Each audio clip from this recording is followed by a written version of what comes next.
Hey you lovely ladies, my name is Dawn, I'm a fitness coach and I just wanted to share my own story of the menopause and my journey of how it's gone from last year. So last year, beginning of the year, probably about January, February time, I've always been really fit and active, obviously because of my job. I used to be a gymnast as a child, always really positive. And I started noticing I was feeling quite anxious, quite stressed a lot. I was starting to get a lot of joint pain, especially through my elbows, which was really affecting my own training. A bit of hot flushes, but nothing too much, but it was more the emotional side. I was I had anxiety and it just wasn't me at all. I didn't tell anyone. I almost felt a bit stupid a bit. I was forgetting things and I just kind of thought, I'm gonna cope with this. I've never ever felt like this, but I just didn't want to share it with anyone. So I carried on and I got to about August and things were really starting to get quite bad, to the point where it was affecting my relationship a little bit, because obviously it's really hard for someone that you live with when you're completely changing, when you're quite emotional and you don't know why. So anyway, it got to the point where I was not wanting to get out of bed. I was feeling very anxious just about going to see my clients, totally unlike me. And it got to the point where one morning I woke up and I just thought, I can't do this. I just can't face my day. So I did the most weirdest thing for me. I got in my car and I drove all the way to Bournemouth. Now Bournemouth is a really special place.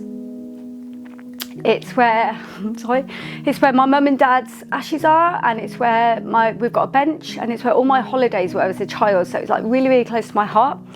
So I don't know why, I just thought I've got to get down to Bournemouth and feel close to my parents. It was really strange. So all the way down, I cried. Quite scary. I almost turned back, but I just carried on. Stopped off at some services where we've always stopped as a family. It's always had happy memories, and I just sat crying, looking out the window thinking, what am I doing? Got to Bournemouth and just straight away I just walked down to where my mum and dad's bench was, and I just sat on the bench crying and just thinking, what has happened to me? This is so unlike me. Like, I am so confident normally. Walked along the beach, just looking at people, looking all happy and thinking, why do I feel this sad? I didn't meet my sisters, I didn't meet my daughter, I didn't meet my husband. I just walked. Then I sat on the beach and I just remember closing my eyes and thinking, if I lay on the beach now and I close my eyes and I don't wake up, I don't even care. And that was the hardest thing, because that really scared me, because I'm like, what on earth? Where's this coming from? This is not me. Anyway, I got back to the car and I rang my husband and told him where I was, and he was shocked. Like, he couldn't believe I was in Bournemouth for a start. Obviously it was such a shock to him. I was trying to explain I didn't know why I was there. I just needed to be there, and he just wanted me to come home and just drive carefully and make sure I was all right when I got home. Anyway, when I got home, I thought, right, this is really got to be sorted out. There's something really wrong with me. I don't know what it is. Maybe I've got depression. So I booked an appointment with the doctor, and it was a male doctor, and no real support at all. Told him what had happened, told him about the few months that had built up to it and how I was feeling, and basically made out that it was probably lack of sleep, probably a bit stressed with my job, and maybe I should take some sleeping pills or something like that to help me, but nothing else. No support. I was really tearful as well, but nothing. So anyway, I had one of the tablets for one night, and then that was it. I didn't have them again because they made me feel awful. A few weeks later, I just thought, I've got to go back to the doctors, and so I asked for a female doctor, and I saw this most amazing lady who was actually a trainee. She asked my age, and it was 53, and she was like, Dawn, do you think we should do some tests? Because I think you're probably in the menopause. I hadn't even thought about the menopause whatsoever. It didn't even cross my mind. I've always thought, well, okay, I'm fit and healthy. I'm sure I can cope with the menopause, but no.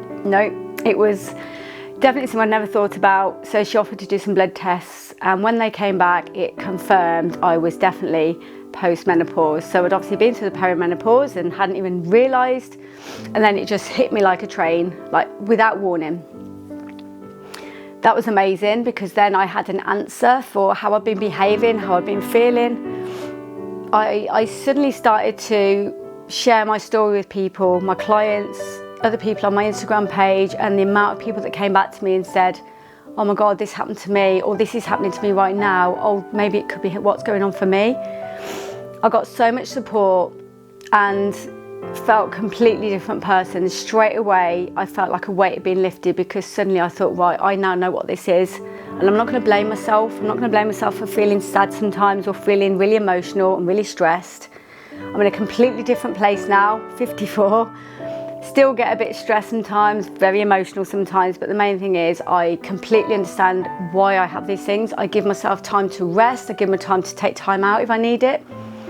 And it's just a great place to be right now. So I'm just telling you this story because if there's any women out there who feel like I did, and I know there are because I had lots of messages from ladies who felt very, very similar, quite scary.